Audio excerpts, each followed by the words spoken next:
essa é restrita ao WhatsApp, Flávio. Essa é do Vou bem. deixar essa tela aqui, tá? Para aparecer no ao vivo ali. Ih, cara, tá passando o carro do ferro velho aqui agora.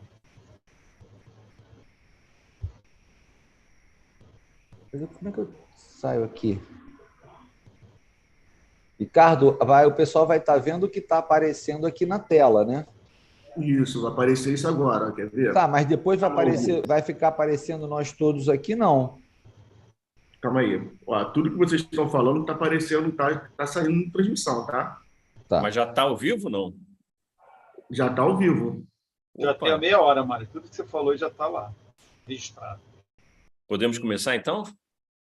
Podemos. Calma aí, então, deixa eu iniciar em ponto, então? Vamos nessa. Deixa eu botar aqui.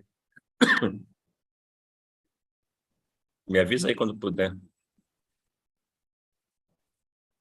Pronto. Bom dia a todos. Queria dar as boas-vindas a todos. Estamos aqui numa live como última atividade, né? Fechamento da semana em que comemoramos o Dia Mundial de Proteção dos Manguezais. Meu nome é Mário Soares, eu sou coordenador do Núcleo de Estudos em Manguezais, NEMA, né, da Universidade do Estado do Rio de Janeiro, da UERJ. Queria também dar boas-vindas aí à equipe do Instituto Onda Azul, que está nos dando suporte, logística para a realização desse evento, na pessoa aí do seu diretor executivo, né, um grande parceiro nosso, André Esteves. Dar as boas-vindas também aos membros dos 3 projetos que participam aqui dessa atividade, os pesquisadores, pescadores, estudantes, pessoal administrativo. Bem, a gente vai apresentar hoje aqui um diálogo de 3 subprojetos, né, que na verdade, estão inseridos no projeto de pesquisa marinha e pesqueira, que está sob a gestão do FUNBI, o Fundo Brasileiro para a Biodiversidade. Lembrando que a realização desse projeto de pesquisa marinha e pesqueira é uma medida compensatória que foi estabelecida pelo termo de ajustamento de conduta de responsabilidade da empresa PRIO e que foi conduzido pelo Ministério Público Federal, né, do Rio de Janeiro. Tá? Queria destacar, antes de eu apresentar os nossos convidados, né, que essas iniciativas envolvem, né, a conservação dos manguezais e do modo de vida das comunidades pesqueiras de todo o estado do Rio de Janeiro. E hoje a gente vai fazer um bate-papo, né, a nossa intenção aqui é fazer um bate-papo com representante de 3 dessas iniciativas, né, são os projetos com nome longo, mas eu vou falar aqui para vocês, né, o primeiro é Conservação e Resiliência Socioambiental dos Manguezais com fortalecimento das comunidades pesqueiras frente às mudanças climáticas, que tem um nome fantasia de Projeto Mudanças Climáticas, que foi proposto pela CONFREM, que é a Comissão Nacional de Fortalecimento das Reservas Extrativistas e Povos Tradicionais Extrativistas Costeiros e Marinhos, é administrado pelo Instituto Marés e é coordenado pelo NEMA.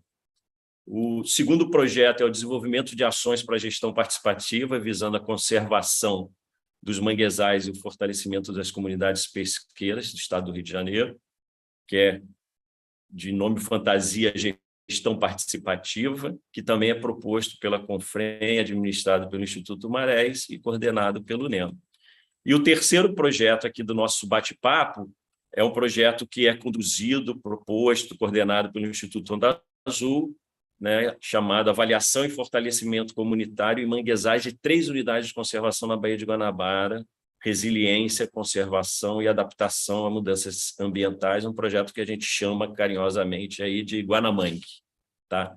Então, esses projetos, é interessante a gente colocar, esses projetos envolvem essas 4 instituições, né, que são instituições que têm tradição, têm um histórico de atuação voltado para o conhecimento e conservação dos manguezais, considerando também a importância das comunidades costeiras, né, que são o NEMA, o Instituto Marés, a CONFREM, o Instituto Onda Azul.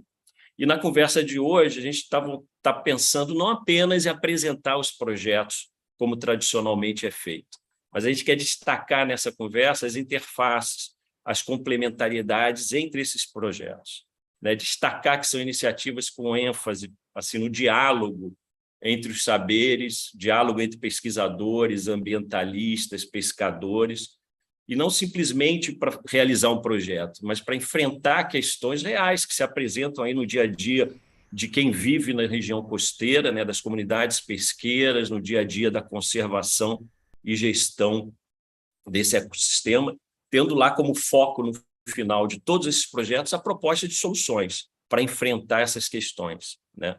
Daí o nome da nossa live de hoje, né? Que é Manguezal, um ecossistema e diversas possibilidades. Ou seja, a gente está enfatizando não só a diversidade de funções, de bens e serviços que são fornecidos pelos manguezais, mas a diversidade de atores, de olhares, de percepções que gravitam ali em torno desse ambiente que nos fascina a todos, né? E que deve ser respeitados, levados em consideração para que a gente possa efetivamente alcançar um processo de conservação desse ecossistema, tá? Então, para não me alongar mais, né, sou apenas um mediador, eu vou passar a palavra para cada um dos participantes que vão falar brevemente, cada um vai ter 10 minutos para apresentar brevemente o escopo dos projetos, tendo esse foco do diálogo, da diversidade de perspectivas e tá. E eu queria lembrar que quem está nos assistindo, né, pode enviar as perguntas, provocações aí pelo chat do YouTube, que ao final, depois da apresentação de todos os participantes, a gente vai fazer um debate. Tá? Eu queria, então, primeiro convidar, pelo Instituto Onda Azul, o Ricardo Farias, do projeto Guanamangue. Também bem-vindo aí, Ricardo, com a palavra a você. Bom dia.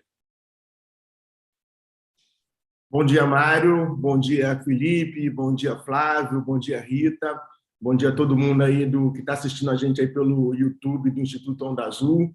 Eu sou Ricardo, né, Farias, trabalho aqui no Instituto Onda Azul, né, sou um dos responsáveis aí pela gestão administrativa do projeto Guanamangue, e acho assim, uma ótima iniciativa, né, a gente fazer essa live aqui em celebração à Semana do Manguezal, né, esse bioma aí tão importante aí para nosso meio ambiente.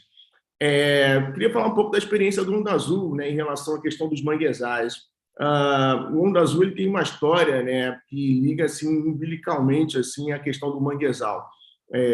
O Instituto Onda Azul está atuando há 16 anos aqui no Rio de Janeiro, né, e nesses 16 anos o início da iniciativa, o início dos trabalhos se deu justamente com um projeto de recuperação florestal, né, de manguezais ali em Magé, que hoje é chamado de Parque Natural Barão de Mauá.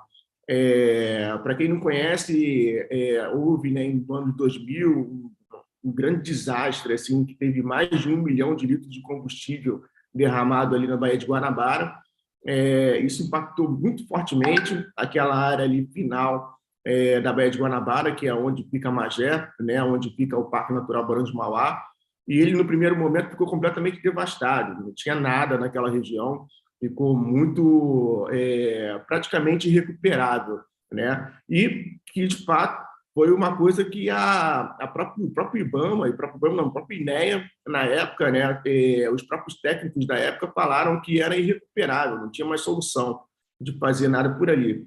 E, através de uma iniciativa, né, do nosso grande assim, fundador, e que é o saudoso Alfredo Sirquis, ambientalista renomadíssimo, né?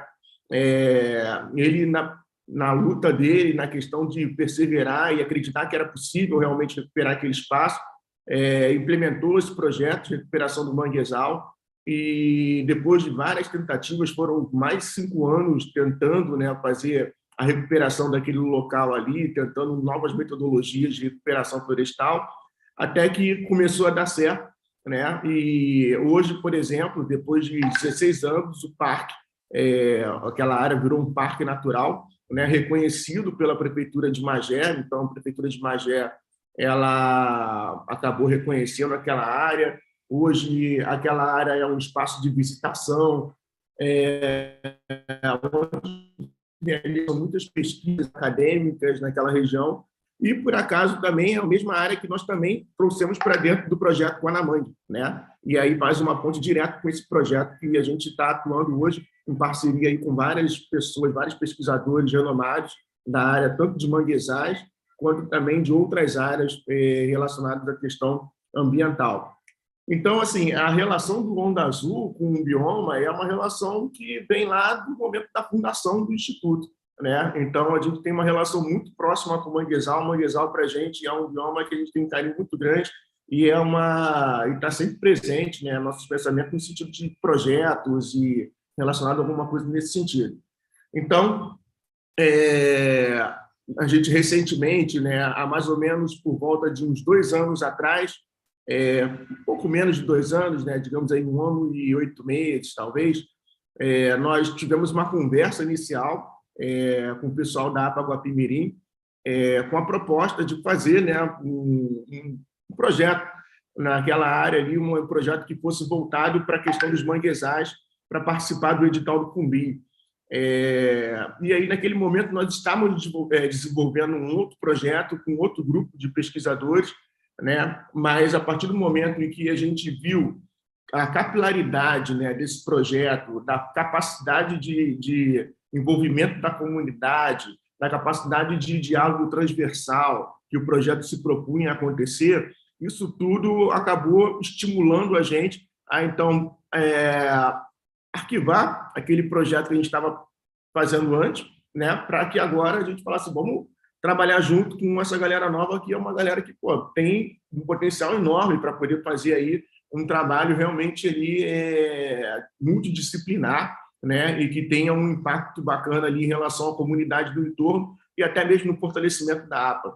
Então, foi aí que a gente entrou, né, nós entramos nesse projeto, e, a partir dali, a gente começou várias conversas, várias reuniões, e aí tivemos a oportunidade de poder ter essa parceria com o ICMBio, para poder trazer a APA Guapimirim, a gestão da APA para dentro do projeto.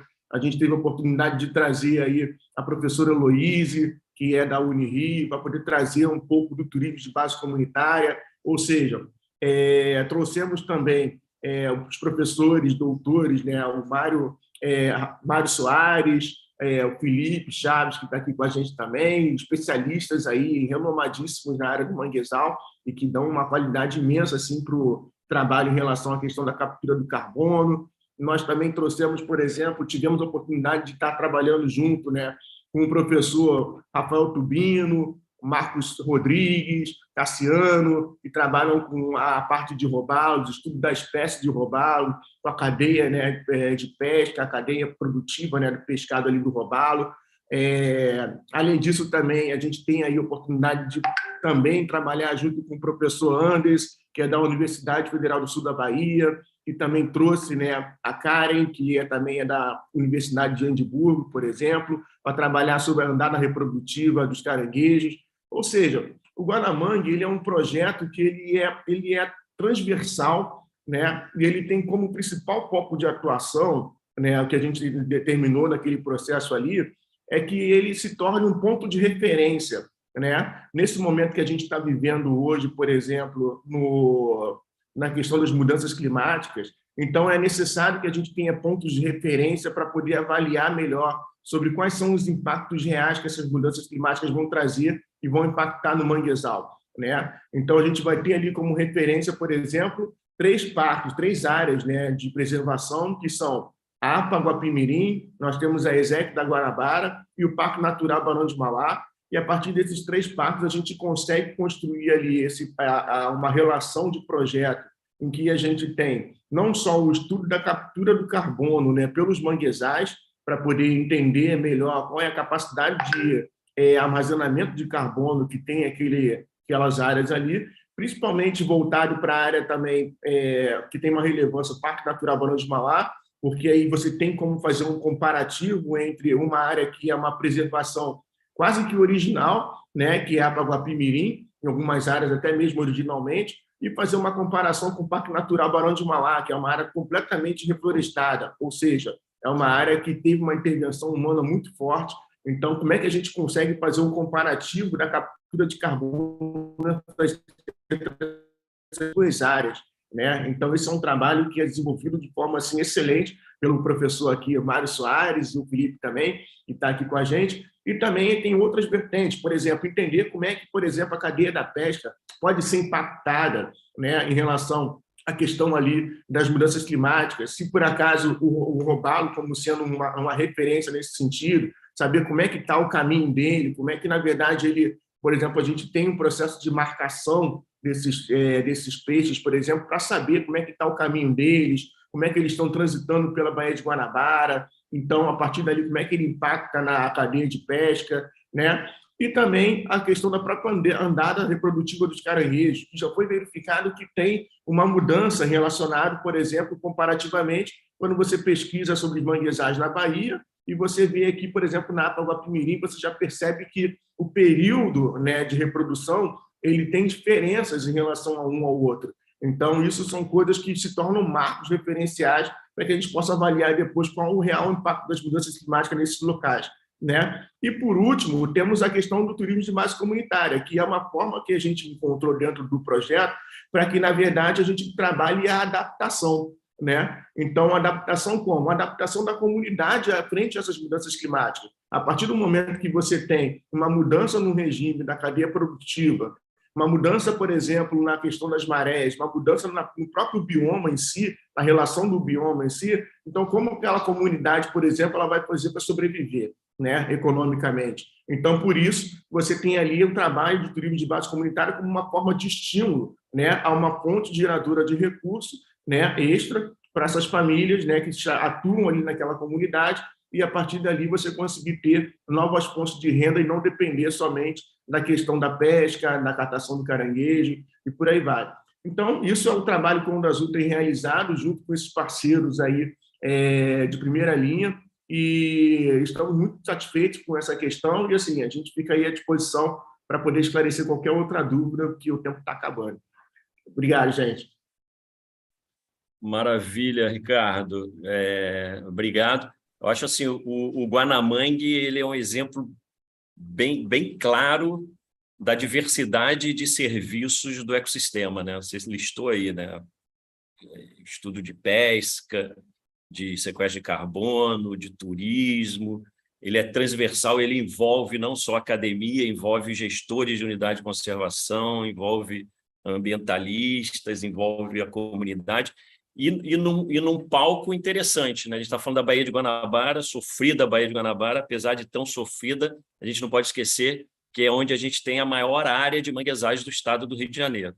Então, eu acho assim, Guanamangue é um exemplo bem emblemático, né? dessa proposta aí que a gente está tentando tocar. Bem, para quem está entrando agora aí no nosso bate-papo, né? Quem está chegando agora, eu queria lembrar que a gente está promovendo aqui o diálogo de 3 iniciativas, né, 3 projetos entre pesquisadores, ambientalistas, pescadores, no âmbito aí do projeto Pesquisa Marinha e Pesqueira, comemorando, né, ou seja, o fechamento da semana em que a gente comemora o Dia Mundial de Proteção dos Manguezais. E queria lembrar novamente, quem quiser colocar aí perguntas, questões, provocações, para colocar aí no chat do YouTube.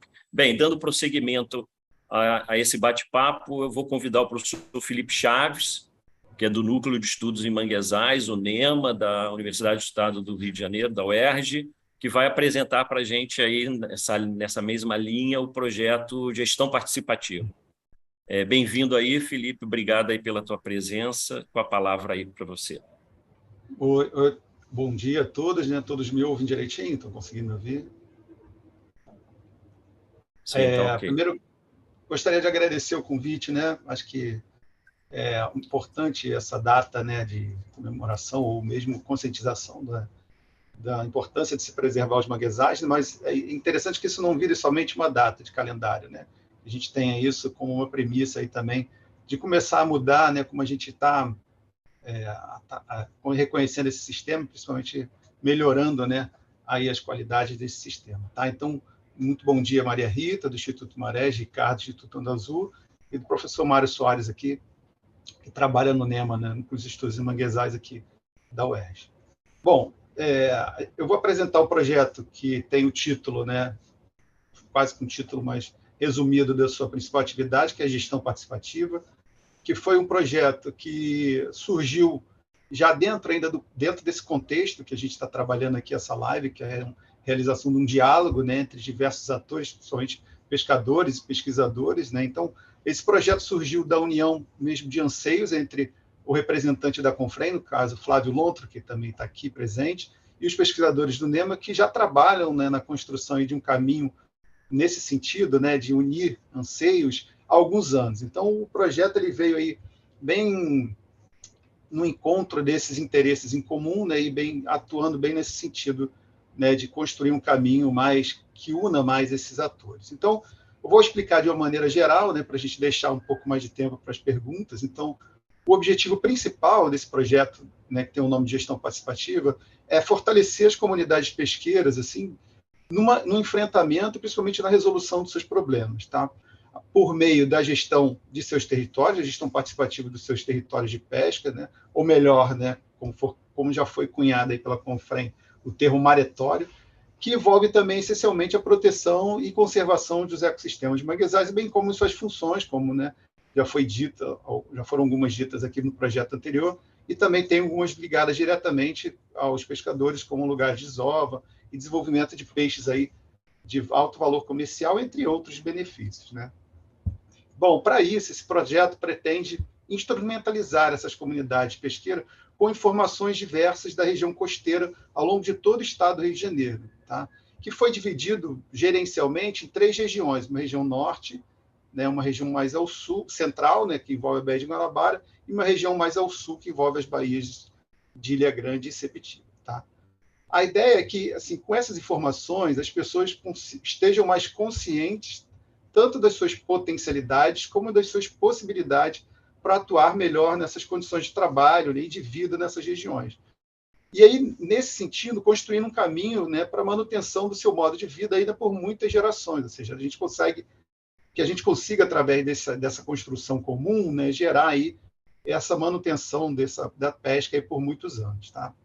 Acreditamos assim que só é possível através de diálogo, não tem outro jeito, né? Assim, a gente só consegue nisso quando a gente consegue envolver todos os saberes e consegue trazer com isso um aprendizado também e participação de todos que estão envolvidos na gestão desses espaços. Então, a ideia de você ter um diálogo também entre diversos atores é você conseguir conciliar isso nessa manutenção, né, do modo de vida e na gestão desses espaços do território costeiro, tá? Então, a integração desses saberes, tanto os tradicionais como os científicos, ele é uma peça-chave nisso, né? Precisa dessa integração para a gente poder arrumar um caminho que isso dê certo, né? Que dê realmente resultados positivos aí. E nesse caminho, o projeto está estruturado de uma forma, né, a conciliar isso. Então, primeiro, né, a gente tem como a gente já tem um ano de projeto, né, foram realizadas já reuniões nos locais, né, nas comunidades desses 3 setores que eu falei para vocês, em que a gente se dedicou principalmente a ouvir demandas das comunidades pesqueiras e registrar isso, né, registrar essas necessidades que eram colocadas através de ferramentas como mapeamento participativo e questionários que eram entregues aí aos comunitários para serem aplicados, né? Isso tudo nessas 3 regiões, como eu falei: norte, na região central da Baía de Guanabara, e região mais ao sul. Bom, junto com isso, né, estamos realizando também um levantamento amplo bibliográfico das regiões, né, para reunir aí o máximo de informação sobre esses locais e das comunidades pesqueiras e também dos manguezais. E, por último, que acho que é a grande ideia desse projeto, o grande ganho desse projeto, é que esse material, todo esse conteúdo, seja devolvido para as comunidades pesqueiras como ferramentas para atuação na gestão participativa. Ou seja, que isso consiga se transformar realmente em ações, né, dentro das atividades aí, nas áreas de pesca, que consigam conservar as áreas de mangue também, né, os recursos pesqueiros dessa região. Só para exemplificar, para a gente não ficar, né, sem uma coisa mais concreta, a gente está pensando na elaboração de alguns mapas, né, e esses mapas vão ter características importantes dessas regiões e serão também definidas algumas propostas para políticas públicas que envolvam aí a proteção dos manguezais e também das comunidades pesqueiras nessas regiões, tá? Alguns eixos estão sendo abordados, né, dessas informações. Os principais eixos, principalmente, têm relação com conhecer o manguezal, né, ou seja, a gente, através de análise de imagem, para conhecer tanto uma condição histórica, né, ou seja, o que aconteceu nos manguezais nos últimos 40 anos, até uma condição mais atual, onde vai ser determinado o grau de conservação, também o histórico de contaminação daquelas áreas de lá, daquelas áreas de manguezal. Junto a isso, vão ser determinados os principais vetores, né, os principais conflitos socioambientais, né, que são as ameaças aí aos pescadores e essas atividades de pesca, junto com determinação dos principais vetores de pressão, que são as atividades que pressionam esses espaços de pesca e também os manguezais, incluindo principalmente as ameaças ligadas ao petróleo e derivados, né, que são umas ameaças mais proeminentes aqui no estado do Rio de Janeiro. E, além disso, a gente vai também trabalhar junto com os principais, com o levantamento dos principais bens e serviços dos manguezais nessas regiões costeiras do estado do Rio de Janeiro. Tá? Então, esses eixos, eles se complementam, né, e se integram também nessas formações para esse tipo de informação mais adensada como uma ferramenta.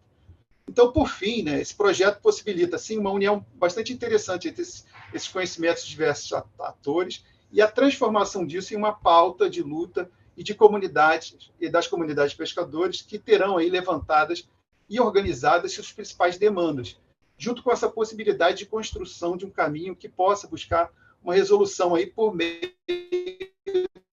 dos seus maretórios. Tá? Esse projeto ainda possibilita também que, como é um projeto de abrangência estadual, a gente consiga, ao final desse projeto, que as comunidades reconheçam demandas e meios de problemas comuns e que possam se unir nessa busca de soluções, né, mesmo estando em lugares diferentes. Né? Muitas vezes é uma questão importante para a gente unir, né, forças assim que são extremamente benéficas para a conservação de todo o Estado. Tá? Bom, e a motivação bastante interessante pessoal que eu acho nisso é que essas inquietações, né, surgem dessas necessidades da gente estar buscando caminhos reais, né, de mudanças ou de mudanças reais para esses caminhos que a gente está vendo, que não sejam apenas retóricas ou demagógicas para a resolução disso. Porque, como pesquisador, a gente já chegou no limite né, de registrar apenas mudanças prejudiciais, né, que pouco ou dificilmente são ouvidas pelo poder público. Né? Então, a gente precisa avançar, enquanto sociedade, nessa direção de um caminho aí mais justo também, ambientalmente e socialmente. Tá? Então, vou ficando por aqui, vou deixando também um tempo para perguntas, tá bom? Muito obrigado aí, Mário. Obrigado, Felipe. Ótimo. Eu acho assim, o projeto de gestão participativa, ele além dele ter essa abrangência, ele é meio ousado, né? Querer abordar todos os manguezais do estado do Rio de Janeiro. Ele, na própria estrutura dele, ele mostra esse diálogo, né? A gente tem a proposição da Confrem, a coordenação e administração geral assim do Instituto Marés e a coordenação acadêmica do NEMA, né? Então, acho bastante interessante e enfatizar isso aí que você colocou, né? Que todas as informações levantadas, sejam vetores de pressão, sejam os usos dos manguezais, sejam os conflitos, elas são levantadas tanto através do conhecimento científico como também do conhecimento das comunidades, né? Ou seja, a gente tenta juntar isso tudo. Muito bom. Obrigado aí novamente.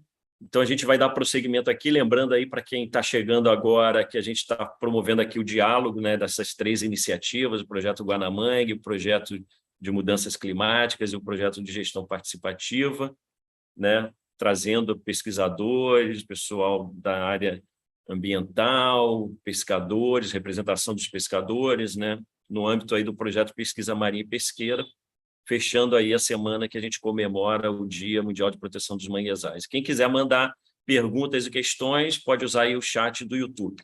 Bem, dando prosseguimento aqui ao nosso bate-papo, eu vou chamar a Maria Rita Olinto, que é presidente do Instituto Marés, e que vai falar para a gente sobre o terceiro projeto, né, que é o projeto de mudanças climáticas. Bom dia, Rita. Seja bem-vinda, obrigado aí e com a palavra. Oi, bom dia, Mário. Bom dia, Flávio, Ricardo, Felipe, todo mundo que está assistindo aqui a gente. Estou vendo que a gente está falando de aula de saberes, né? E estou vendo vários parceiros aqui de diferentes frentes. Pessoal da pesca, pessoal com quem a gente interage em conselhos, por exemplo, uma galera da pesquisa também, então muito bacana assim, ver essa diversidade aqui também. Bom, então eu sou Maria Rita, eu sou presidente do Instituto, como o Mário falou, Instituto Marés, e atuo no projeto Mudanças Climáticas. Estou super feliz de estar aqui com vocês hoje nessa conversa, né, principalmente nessa semana do Dia dos Manguezais, que é emblemática para a gente. Então, hoje a gente fala um pouco sobre o diálogo de saberes e como a gente traduz isso para o dia a dia dos nossos projetos, né? Então, o projeto Mudanças Climáticas, ele é voltado para a resiliência, né? Ou seja, para a resposta dos manguezais frente à elevação do nível do mar, que é uma das consequências mais sérias que a gente tem das mudanças climáticas, né?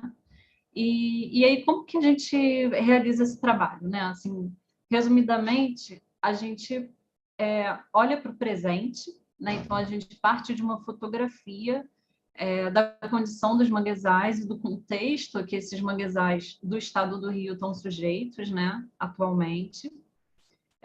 Então, a gente aqui tem uma integração bem importante de diferentes áreas do conhecimento científico, né? Então, a gente tem, por exemplo, o levantamento das áreas de manguezal e das características desses manguezais, né? Então, aqui tem o trabalho de sensoriamento remoto, por exemplo, e medição das florestas, né? Em que a gente vai para campo mesmo, mede as árvores e vê o quanto elas estão conservadas, né? Qual é o estado dessas florestas. Tem uma parte também que a gente analisa o relevo, né? E a ocupação do solo. Então, junto com essas informações, a gente vai conseguir olhar um pouco para o futuro também. E uma parte super importante aqui dessa etapa, né, da gente olhar para o presente, é a gente pensar em como as comunidades interagem com os manguezais, né? E tem a participação bem ativa aqui das comunidades pesqueiras, então os extrativistas, marisqueiras, pescadoras, pescadores, catadores de caranguejo. A gente conversa, né, com toda essa galera para a gente entender um pouco mais sobre os bens e serviços que essas comunidades acessam, né, e a importância que desse meio de vida, né, para essas pessoas que dependem dos manguezais. E aí, com todas essas informações, né, dessa fotografia, a gente consegue olhar um pouco para o futuro, né? A gente junta essas informações desse olhar do presente com projeções, né? Assim, previsões de como vai estar o nível do mar daqui a 50 anos, daqui a 100 anos, né? E a gente consegue pensar, então, qual o efeito, né, dessa elevação do nível do mar, que às vezes parece um assunto meio distante, né? Mas é isso, já está na nossa realidade. E a gente consegue ver, então, o efeito dessa elevação do nível do mar sobre os manguezais, né? E sobre as comunidades que dependem desses manguezais, né? Que têm a sua vida atrelada a eles, né? Então, tem uma questão de realidade, né? Uma componente muito forte nesse sentido. E, por outro lado, o que acontece? A capacidade que os manguezais têm de responder a essa elevação, ela também é muito importante, né? Então, é uma questão que a gente considera. E, da mesma forma, as comunidades também, porque a gente, com essa informação, a gente consegue considerar qual é a capacidade de resposta desses manguezais, a capacidade de resposta das pessoas e partir para ação, né? Como o Mário falou, uma das questões mais importantes a gente colocar o projeto em benefício, né, da sociedade, em benefício dos manguezais, né? Então, partindo muito para a ação.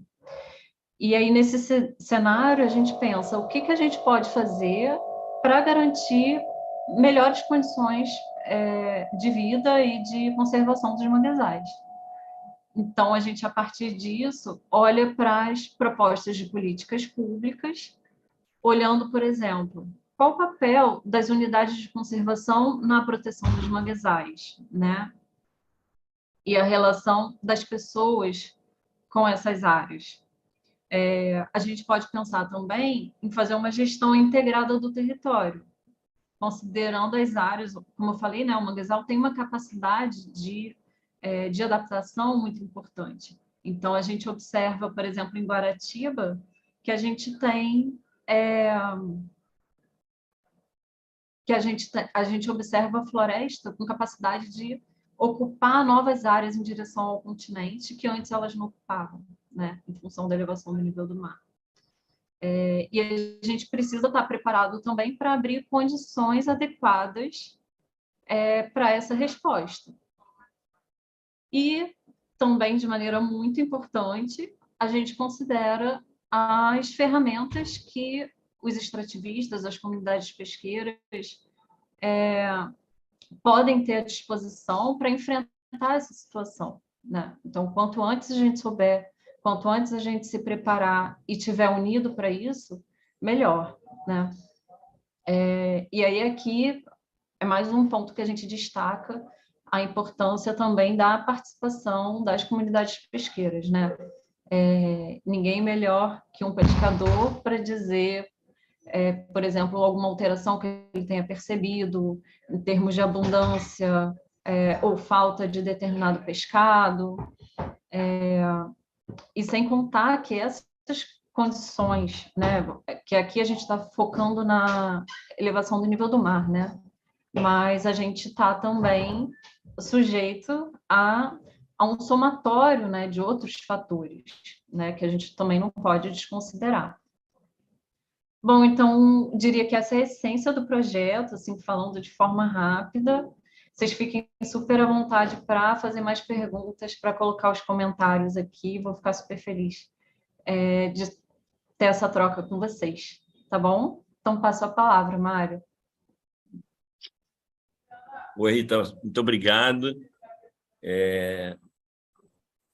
Bastante interessante também, né? Esse projeto também tem essa pegada bem de envolver os dois grandes grupos de saberes, né? Que é o saber tradicional e o saber científico, e traz essa inovação, né? Da gente pensar aí o impacto das mudanças climáticas, adaptação e resiliência, não só olhando para o ecossistema componente ambiental, né? Mas vendo os reflexos disso também nas comunidades, né? Ou seja, nos modos de vida dessas comunidades e tal.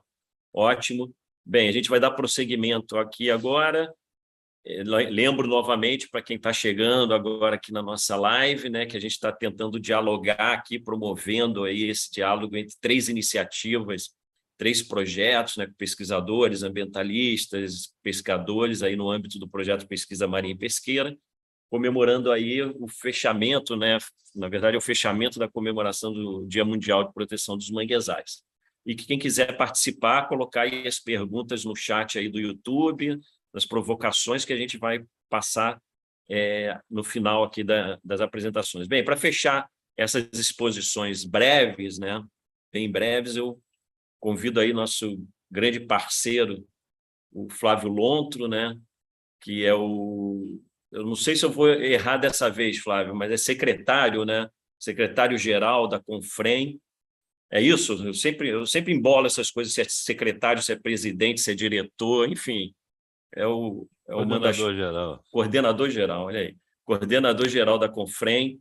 O Flávio vai trazer para a gente a perspectiva, né, da Confrem e das comunidades costeiras aí sobre esses projetos. Bem-vindo aí, Flávio. Obrigado aí pela tua participação. Bom dia a todas e todos. É um prazer, Mário, poder estar aqui nessa roda de conversa, dando um pouco de explicações a respeito do que estamos fazendo. Apesar de termos esses projetos todos em andamento, a Confrem ainda tem um outro, também para o Rio de Janeiro e também numa chamada do Fumbi, mas o que me deixa um tanto apreensivo, sabe? O quanto ainda precisa ser feito, tanto nas questões climáticas e ambientais de uma forma geral, assim como nas comunidades pesqueiras do Rio de Janeiro, para que possamos alcançar um resultado que possamos ter uma perspectiva boa de futuro. Na questão das mudanças climáticas é onde me deixa um pouco mais apreensivo, porque até me baseando no que a Rita disse, e que também é uma estimativa de previsão de outros especialistas, de que como é que vai estar o nível do mar daqui a 50 anos, né? E uma coisa me preocupa, o que vai acontecer nesse ínterim, né? Quantas perturbações climáticas e possíveis desastres climáticos ainda acontecerão até que efetivamente tenha o nível do mar chegado num patamar talvez irreversível.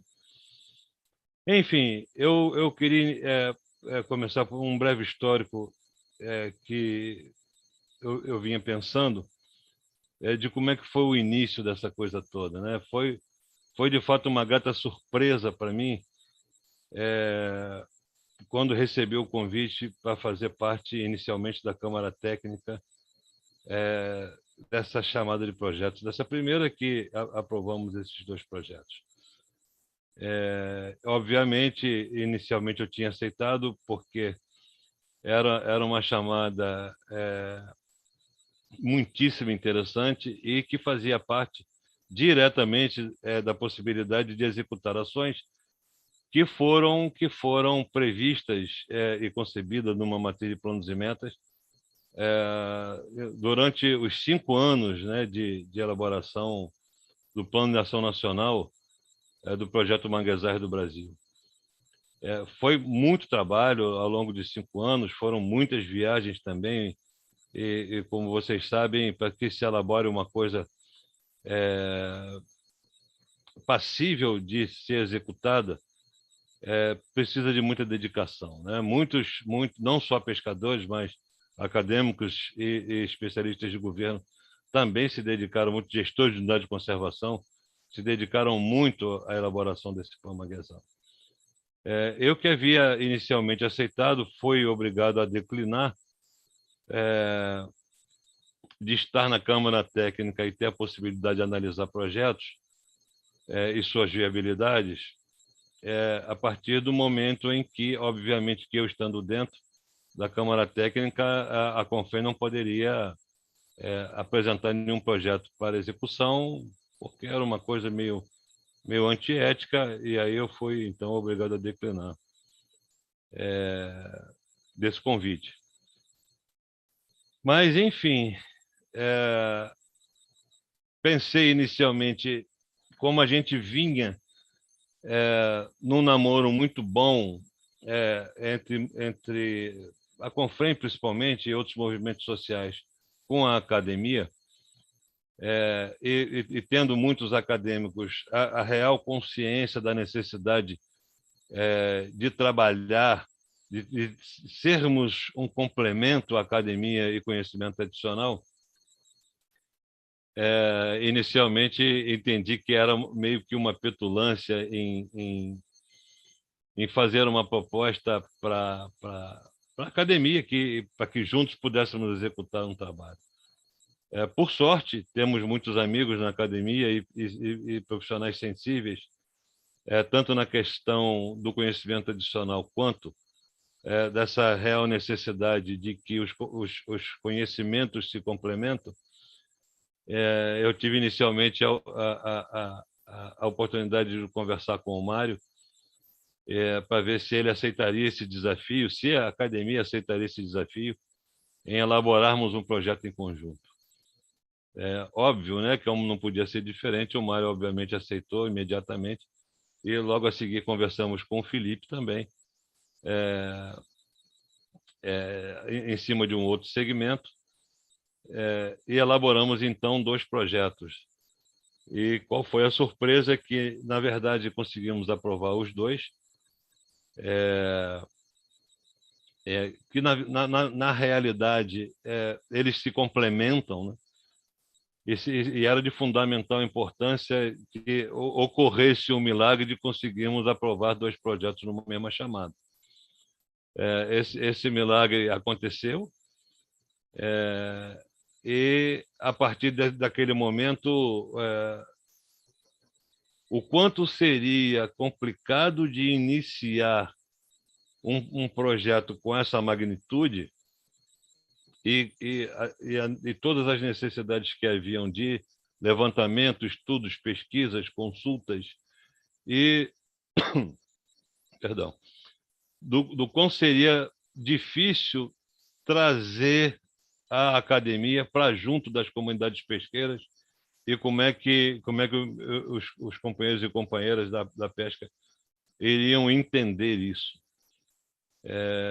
Também foi uma surpresa, uma grata surpresa, quando o pessoal recebeu muito bem. Obviamente que, bem lá no iniciozinho,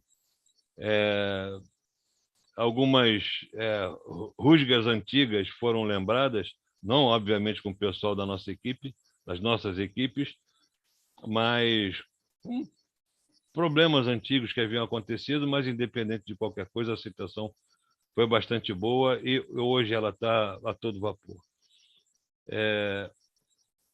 Naquele mesmo instante, como é que seria também, como é que seriam eleitos e quem convidaríamos, quais parceiros convidaríamos para somar nesse projeto, né? E também foi uma grata surpresa que o Instituto Marés estava disponível naquele momento.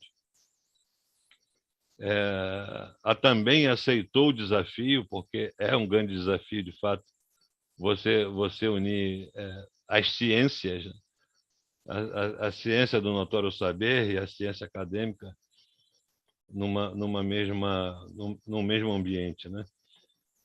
Então, enfim,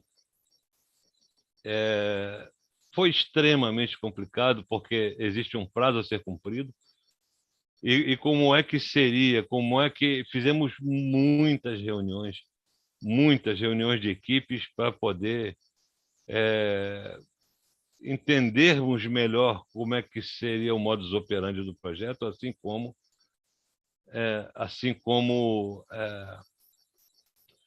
é que implementaríamos 2 projetos enormes em um momento pandêmico que a gente estava vivendo. A gente estava no auge da pandemia.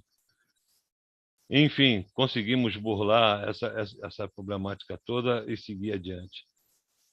Muitos desafios encontramos ao longo do caminho, né?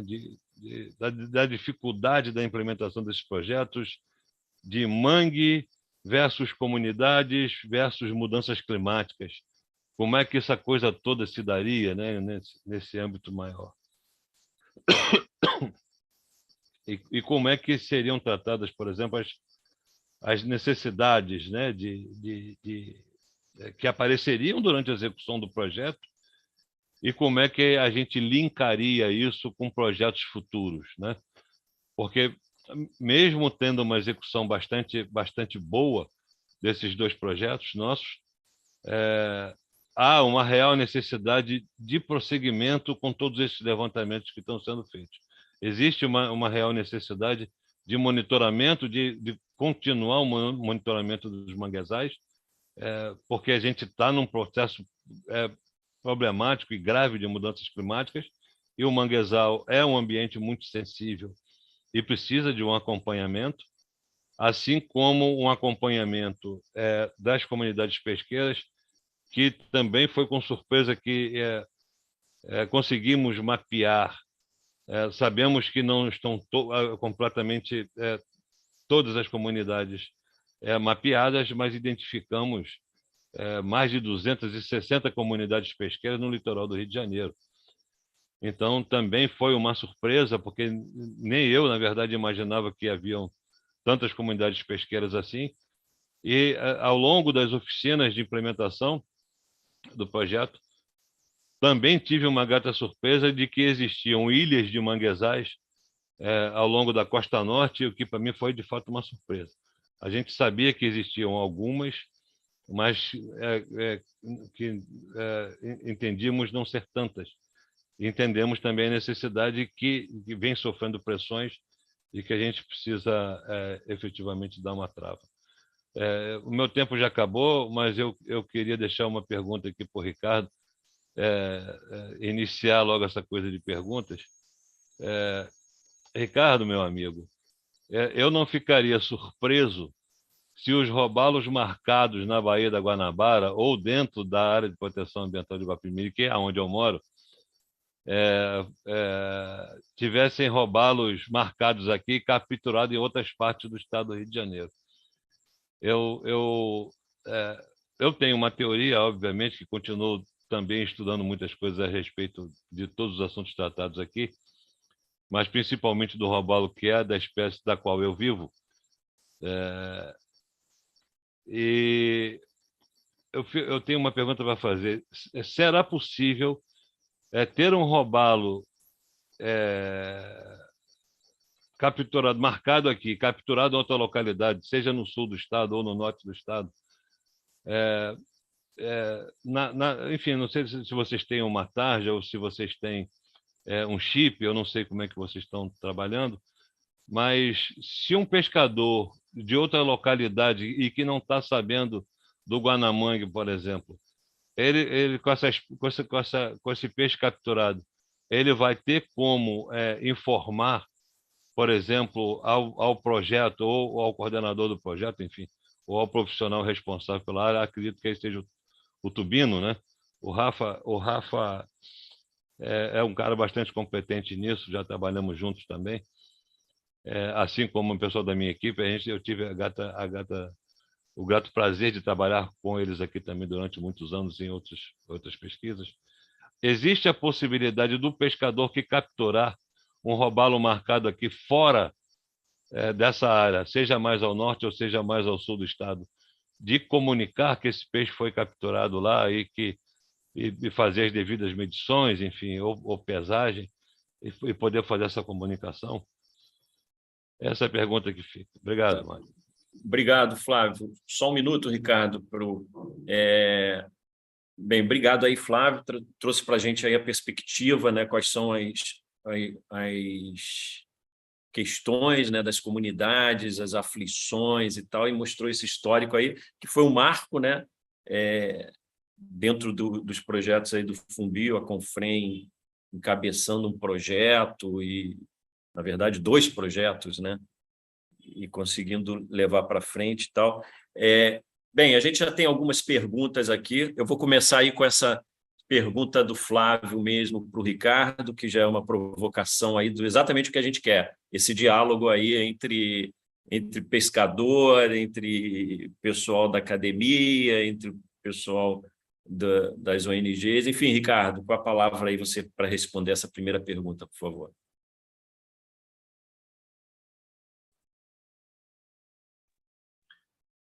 Só um minutinho aqui para...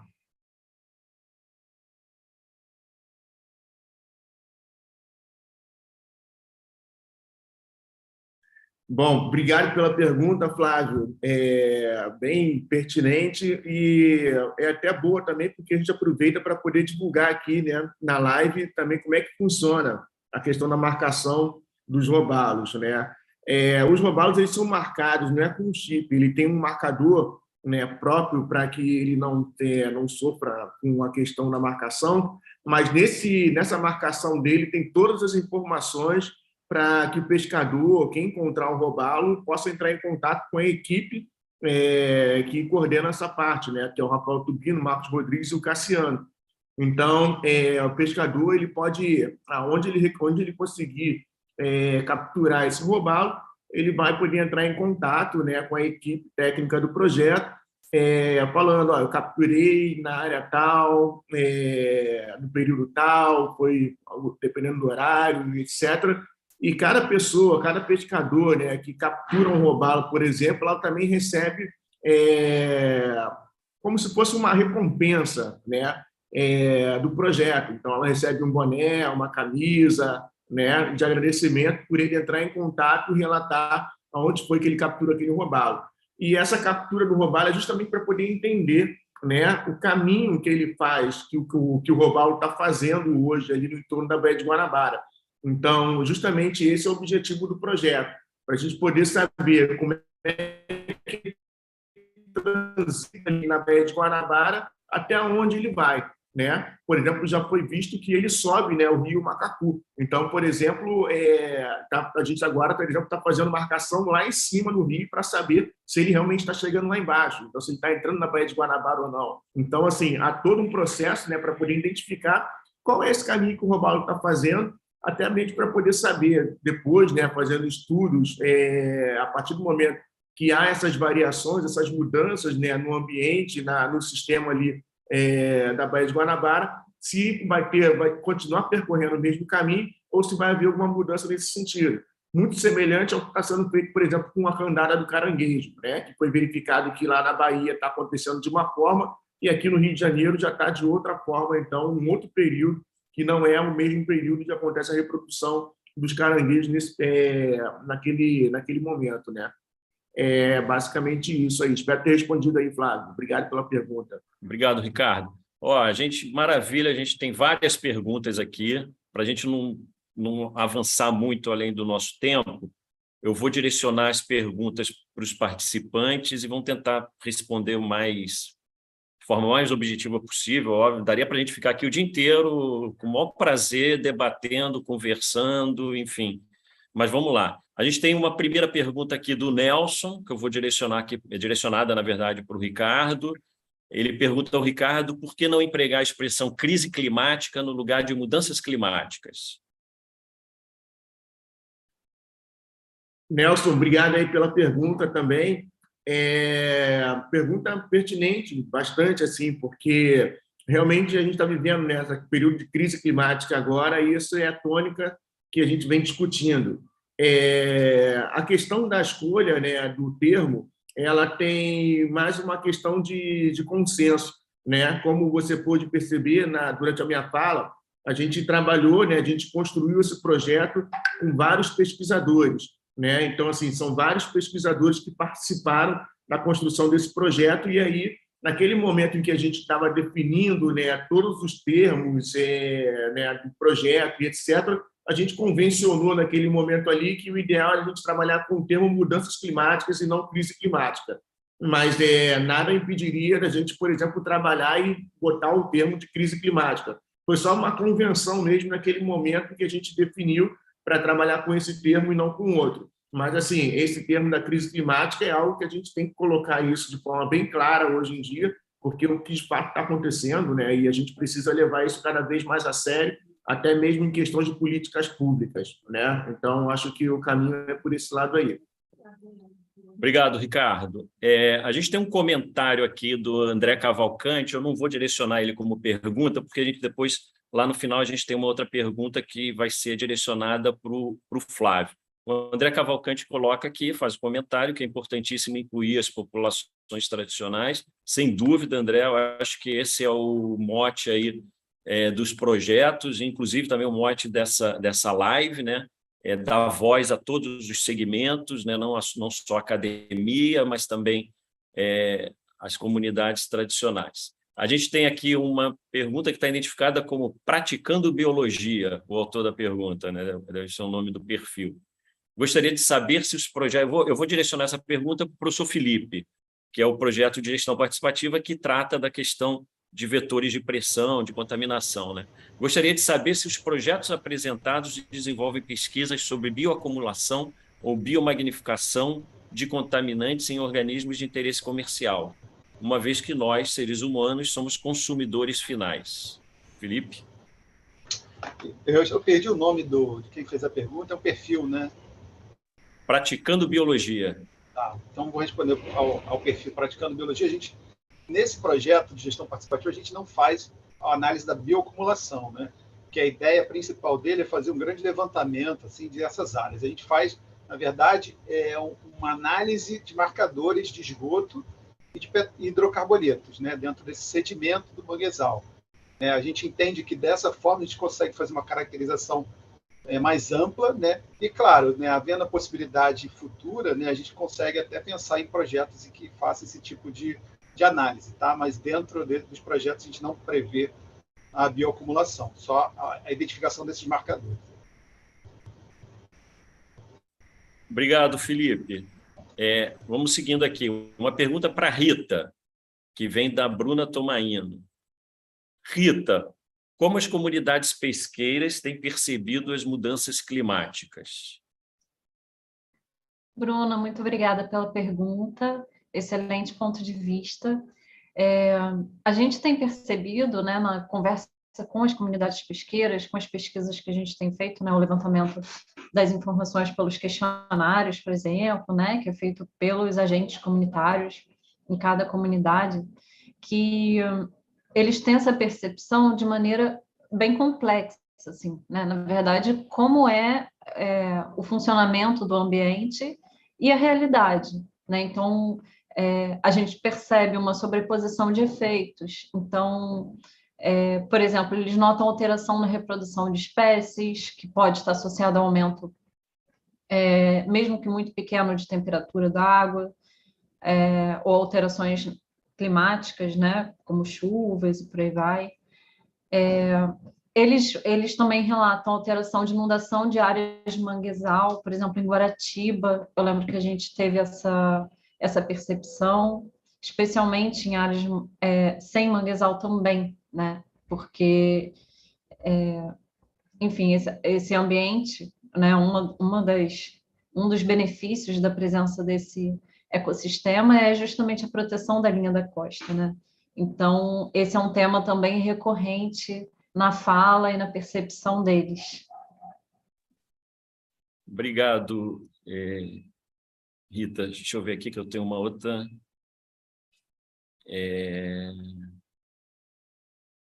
Eu acho que o Flávio parece que ele caiu, né? Enfim, eu tenho uma pergunta aqui da Cíntia que eu vou deixar para o final, porque a gente vai ter pouco tempo, e aí eu vou deixar essa pergunta no final, porque pode ser o fechamento e as considerações finais dos participantes, que ela é voltada para todos. O Felipe tem uma outra pergunta para o Felipe aqui, que é encaminhada pelo Nelson.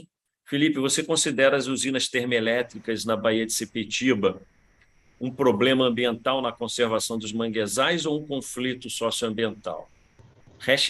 #Showtermoelétricas, eu já falo antes aqui do Felipe apresentar. Um absurdo esse projeto, mas, enfim, palavra aí tua, Felipe. Obrigado pela intervenção.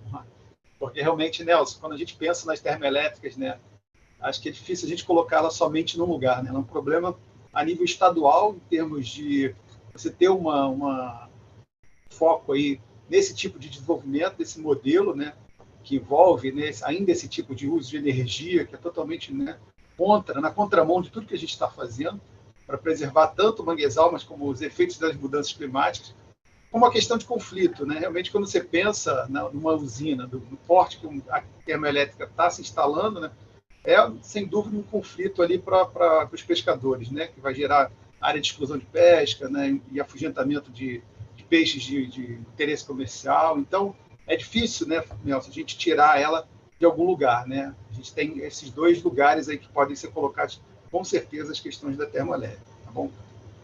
Tanto como essa parte de conflito, como um modelo aí que a gente precisa, né, combater, né? Não dá mais para a gente aturar esse tipo de proposta de governo.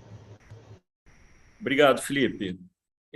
O Flávio deve ter tido um problema de conexão aqui, a gente tem umas perguntas para ele, eu vou deixar, caso ele volte, para a gente passar mais para frente. Eu vou encaminhar aqui uma pergunta, novamente o Nelson. O Nelson vai ganhar depois aí um brinde, né? De tanta pergunta. Para a Maria Rita, uma pergunta bem pertinente, que eu gostaria, inclusive, depois de ouvir o Flávio, caso ele volte. Maria Rita, como você observa o protagonismo da participação feminina na região do seu projeto? Antes da Rita falar, depois eu vou até pedir para a Rita lembrar a Rita de colocar aí um link, alguma coisa, que teve, inclusive, um encontro aí desses projetos com as lideranças femininas, né, Rita, da comunidade. Enfim, com a palavra aí, Rita.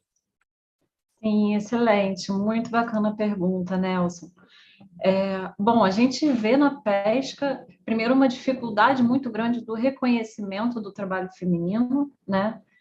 Muitas vezes atividades como, por exemplo, a atividade de filetar o peixe, ou então de preparar o material, por exemplo, muitas vezes não são reconhecidas como atividade da pesca, né? E elas também relatam muita dificuldade na atividade em si. A gente teve um relato super forte, foi na Baía de Guanabara, por exemplo, em que uma das pescadoras dizia que ela, para poder pescar, ela se sentia mais segura se ela tivesse, assim, se ela não demonstrasse para todo mundo que ela era mulher, né? Como se ela tivesse disfarçado, vamos dizer, de homem para não se colocar em risco. Então, assim, a gente tem relatos muito fortes nesse sentido. Como o Mário falou, essa semana a gente teve uma conversa, tá lá no Instagram do Instituto Marés, a gente vai botar o link aqui embaixo para vocês assistirem, tá super bacana, em que a gente conversou com 3 pescadoras. A Bruna fez a condução, e aí a gente conversou com a Binha, com a Fernanda, que eu acho que está aqui, eu tinha visto aqui o perfil dela, e com a Joyce também, de Sepetiba.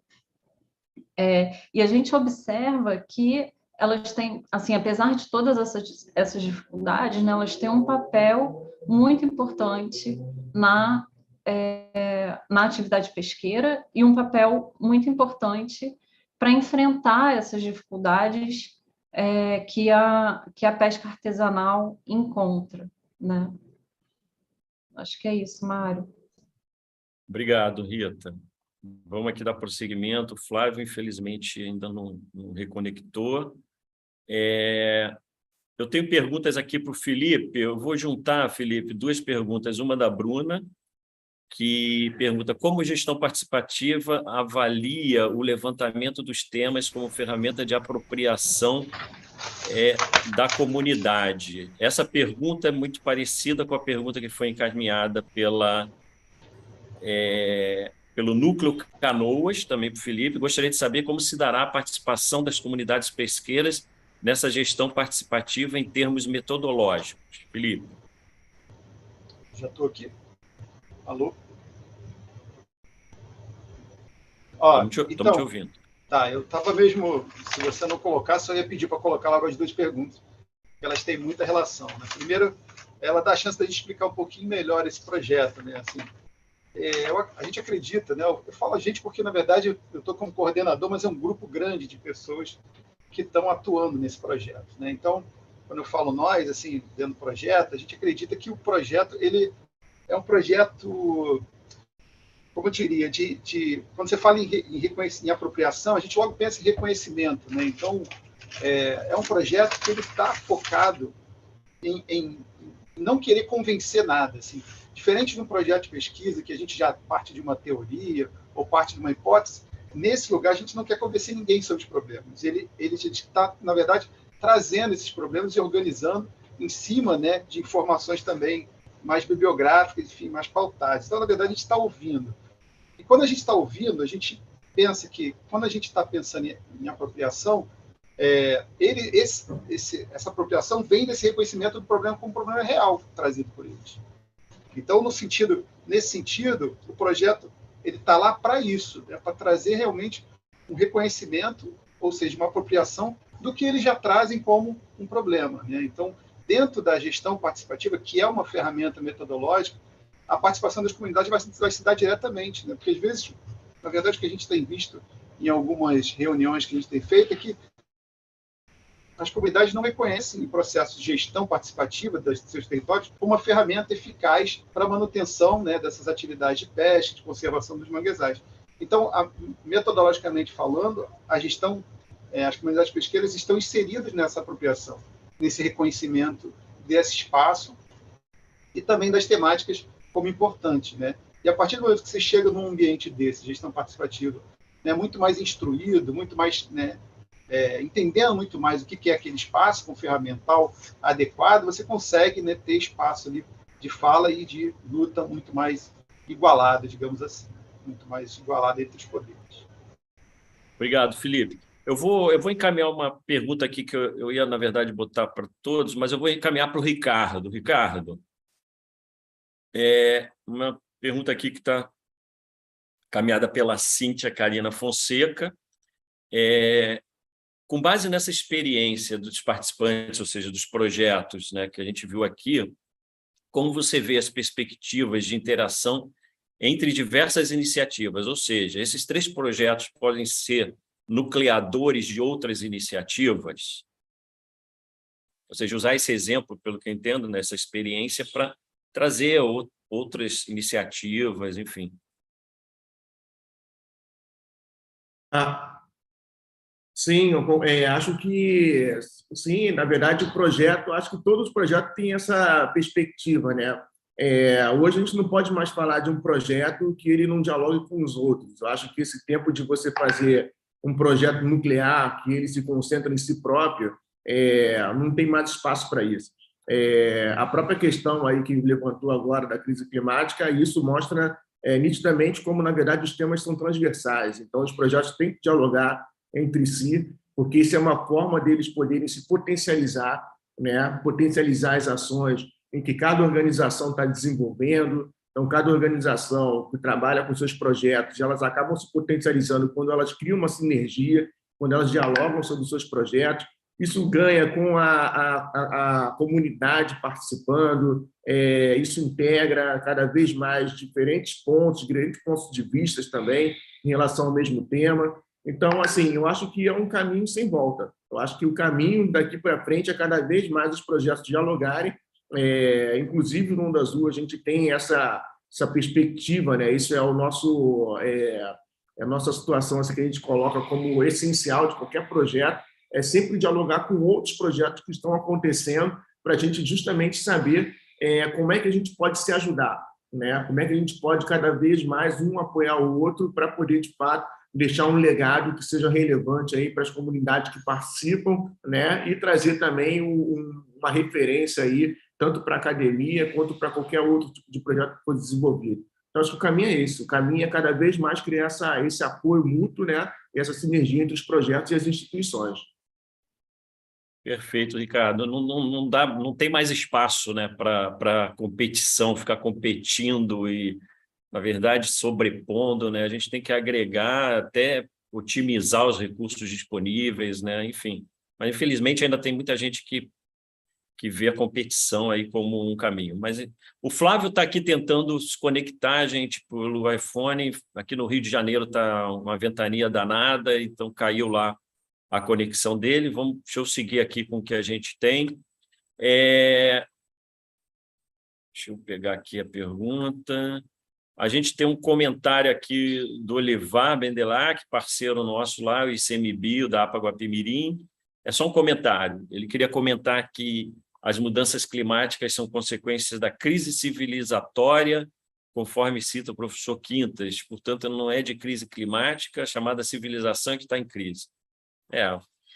Enfim, a crise climática virou um termo, né, meio de divulgação, né, mas, na verdade, a questão é a crise do nosso sistema mesmo, né, como a gente está se reproduzindo socialmente. E tem uma pergunta aqui da Kátia Isabel Lousada e Silva. Bom dia. Gostaria de saber se há projetos de reutilização dos resíduos de pesca. Eu abro essa pergunta para todos aí, enquanto o Flávio... o Flávio já está aí. Está ouvindo a gente, Flávio? Estou ouvindo sim, Mário. Então, eu vou passar essa pergunta para você, eu vou repetir. Gostaria de saber se há projetos de reutilização dos resíduos de pesca. Então, Mário, Acho assim, não precisa... Você pode falar no âmbito desses projetos, mas eu sei que existem outros projetos aí da Confrem também. Fica à vontade. Então, a gente tem algumas iniciativas, sim, de reaproveitamento. Iniciamos esse reaproveitamento para a ração animal. Agora estamos finalizando outras partes do peixe, por exemplo, como pele e couro, né, para roupas e sapatos e tudo. Mas ainda não está implementado, estamos finalizando ainda, até testando resistência, enfim, e quais espécies seriam mais propícias para poder fazer esse aproveitamento dos dejetos, né?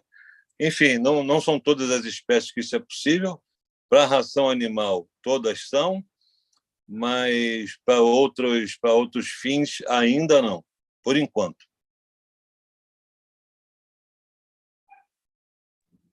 Ótimo, Flávio. Obrigado. Tem mais uma pergunta para você, Flávio. Diga. Eu fui deixando para o final, esperando você voltar aí. Graças a Deus você conseguiu voltar. É uma pergunta da Cíntia Carina Fonseca. Flávio, como você vê as perspectivas ou possibilidades desses projetos do Rio de Janeiro serem um modelo para outras iniciativas envolvendo pesquisadores e comunidades de outras partes do Brasil?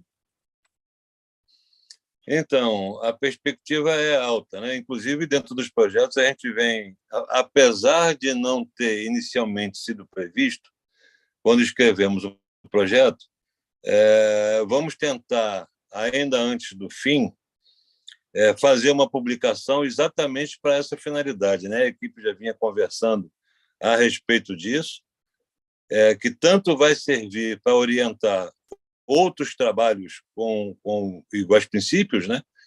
Assim como também servir como referência para alunos universitários e lideranças pesqueiras também. Não sei se vamos conseguir, porque publicações encadernadas não são baratas, né?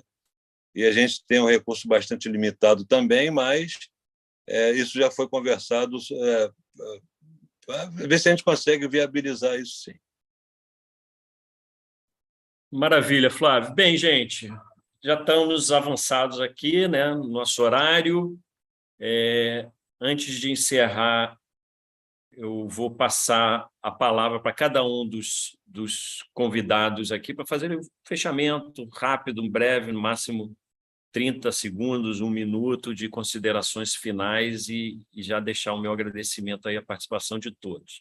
Então, vou passar a primeira palavra para a Rita, fazer suas considerações finais. Por favor, Rita. Obrigada, Mário.